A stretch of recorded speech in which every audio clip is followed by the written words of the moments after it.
ఈ పార్లమెంట్ ఎలక్షన్స్లో కాంగ్రెస్ పార్టీకి ఎందుకు ఓట్లు తగ్గినాయి, ఎందుకు బీజేపీకి ఓట్ల శాతం పెరిగింది అనేది మీరు సైంటిఫిక్గా అనాలిసిస్ చేయండి. ఒక కోదండరామ్ సారో, ఒక ఎల్ఐఓ, ఒక మల్లయ్య పిలిస్తే కాదు. తెలంగాణ సమాజంలో పోరాడిన ప్రతి ఒక్కడు కేసీఆర్ని ఎదిరించాలని కొట్లాడినాడు. అన్ని వర్గాలను పిలవండి, అన్ని కులాలను పిలవండి. ముఖ్యంగా అత్యంత దారుణంగా నష్టపోయింది ఉద్యమకారులే. ఏ తెలంగాణ వస్తే మా జీవితాలు బాగుపడతాయని కొట్లాడిన ఉద్యమకారులు ఇవాళ అనాథాల కన్నా దారుణంగా ఉన్నారు, దిక్కుతోచని పరిస్థితిలో ఉన్నారు. నిన్నగాక మొన్న కొలిశెట్టి రామదాస్ గారు 69 ఉద్యమం స్టార్ట్ చేసిన ఆయన చనిపోతే కనీసం ఇంతవరకు ఒక రాజకీయ పార్టీ పట్టించుకోలేదు. 69లో ఇల్లందులో మా ఉద్యోగాలు మాకు కావాలని తెలంగాణ ఉద్యమాన్ని స్టార్ట్ చేసిన ఆయన కొలిశెట్టి రామదాస్ గారు చనిపోతే తెలంగాణ సమాజం ఇంతవరకు పట్టించుకోలేదు. ఏం సమాజం, ఏం దిక్కులేని పార్టీలు ఇవి? ఏ తెలంగాణ 1200 మంది ఉద్యమకారుల చావుల మీద వచ్చిన కేసీఆర్ పట్టించుకోడు. సామాజిక తెలంగాణ ఉద్యమకారులను ఆదుకుంటున్నామన్న రాష్ట్ర ప్రభుత్వానికి సిగ్గుచేటిది. ఏ తెలంగాణ ఉద్యమాన్ని స్టార్ట్ చేసిన కొలిశెట్టి రామదాస్ గారు హైదరాబాద్లో చనిపోతే కనీసం ఇంతవరకు పట్టించుకోలేదంటే ఈ ప్రభుత్వాలకి తెలంగాణ సోయలేదు. తెలంగాణ సోయలేని ప్రభుత్వాలకి కర్రు కాల్చి వాత పెడతాం. అమరవీరుల ఆత్మ సాక్షిగా చెప్తున్నాం, ఖచ్చితంగా సామాజిక తెలంగాణ వచ్చే వరకు ఈ ప్రభుత్వాలను వెంటాడుతాం, వేటాడుతాం, ఎంతకైనా తెగిస్తాం. మీరు మాకు గుర్తించి గౌరవం ఇస్తే మా వాటా వచ్చే వరకు సమాజంలో మా వర్గాల వాటా, ఉద్యమకారులు కానీ, అమరవీరుల కుటుంబాలు కానీ, విద్యార్థులు కానీ, నిరుద్యోగులు 2,67,000 ఉద్యోగాలు ఖాళీగా ఉంటే జాబ్ క్యాలెండర్ ఇచ్చేసినామని చెప్తాడు. ఈ రోజు వరకు నేను సైంటిఫిక్గా చూసిన టీఎస్పీఎస్సీ ద్వారా కేవలం 3 నోటిఫికేషన్లు వస్తే, ఒకటి గ్రూప్ 2 నోటిఫికేషన్ ఆల్రెడీ 2022లో వచ్చింది. అదే 750 పోస్టులతో టీఎస్పీఎస్సీ ఇచ్చింది. కొత్తగా ఒక్క పోస్టు పెరగలే, అది పాత నోటిఫికేషన్, కేసీఆర్ ఇచ్చిన నోటిఫికేషన్. గ్రూప్ 1లో 700 ఉద్యోగాలు ఇస్తే వీళ్ళు ఇంకో 50 ఉద్యోగాలు పెంచారు. రేవంత్ రెడ్డి వచ్చినాక 50 ఉద్యోగాలు గ్రూప్ 1కి నోటిఫికేషన్ ఇచ్చారు. గ్రూప్ 3 కూడా 2022లో వచ్చిన నోటిఫికేషనే. ఈ 3 నోటిఫికేషన్స్ మాత్రమే వచ్చినాయి ఇప్పటి వరకు.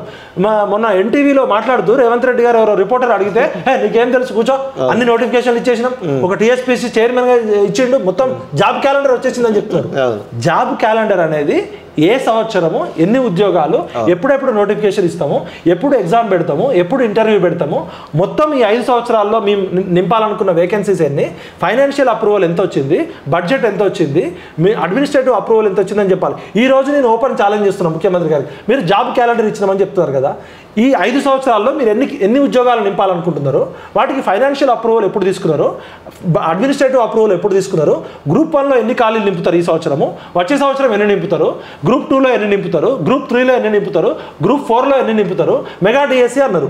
మెగా డిఎస్సీ 25,000 పోస్టులు లాస్ట్ కేసీఆర్ ప్రభుత్వంలోనే ఉండే, మీరు ఇచ్చేది 11,000కే. మెగా డిఎస్సీ కాదు, అది మైక్రో డిఎస్సీ. ఇంకా 14,000 పోస్టులు మీరు పాత ఇయ్యలే. అదేవిధంగా కానిస్టేబుల్ ఉద్యోగాలు జీవో నెంబర్ 46 బాధితుల్ని పిలిచి మాట్లాడిన వాళ్ళు 30,000 ఉద్యోగాలకి నోటిఫికేషన్ ఇచ్చింది కేసీఆర్ ప్రభుత్వం, ఎగ్జామ్ పెట్టింది కేసీఆర్ ప్రభుత్వం, వాల్యుయేషన్ చేసింది కేసీఆర్ ప్రభుత్వం. వాళ్ళ రిజల్ట్ ఎలక్షన్ కోడ్ వల్ల వాళ్ళకి అపాయింట్మెంట్ ఆర్డర్ ఇచ్చింది. అంతే. మీరు అట్లా చెప్పడం తప్పు. 30,000 ఉద్యోగాలు అపాయింట్మెంట్ లేట్ చేయకుండా ఇచ్చారు, హ్యాట్స్ ఆఫ్. కానీ 30,000 ఉద్యోగం వచ్చిన 3 నెలల్లోనే ఇచ్చినామని చెప్తే కేసీఆర్ ఇట్లాంటి అబద్ధాలు చెప్తే పాతాళంలోకి పోయిండు. మీరు సోయిలోకి రండి, మాట్లాడేటప్పుడు 2 సార్లు క్రాస్ చెక్ చేసుకోండి. మీరు ఫస్ట్ ఆ పీసీసీ ప్రెసిడెంట్ వదిలిపెట్టండి. మీకు ఎంతసేపు ముఖ్యమంత్రి పోస్ట్ మాట్లాడట్లేదు, పీసీసీ అధ్యక్షుడుగానే మాట్లాడుతున్నారు. రేవంత్ అన్న అర్జెంట్ గా పీసీసీ పోస్ట్ కి రిజైన్ చేయదు. ఎందుకంటే పీసీసీ పోస్ట్ గా మాట్లాడే మాటలు నీలో ఇంకా పోలే. తొక్కుతా, పండబెడతా, పేగులు మెడలో వేస్తా, నారదీస్తా, ముడ్డి చెడ్డి ముడ్డి మాట్లాడితే చెడ్డీలు అంటావు. అన్న పీసీసీ ప్రెసిడెంట్ గా నువ్వు అద్భుతమైన పోరాటం చేసినావు, నీకు హ్యాట్స్ ఆఫ్, లాల్ సలాం. బట్ ముఖ్యమంత్రిగా నువ్వు మాట్లాడుతుంటే పీసీసీ ప్రెసిడెంట్ డామినేట్ చేస్తున్నాడు. కాబట్టి పీసీసీ ప్రెసిడెంట్ వదిలేసి నీ పాలనకు కావాల్సిన అన్ని రకాల సహాయ సహకారాలు ఇవ్వడానికి తెలంగాణ సమాజం రెడీగా ఉంది. నాకేం ఈగో ప్రాబ్లం లేదు, నువ్వు ఉండాలి, యువకుడు ఉండాలి.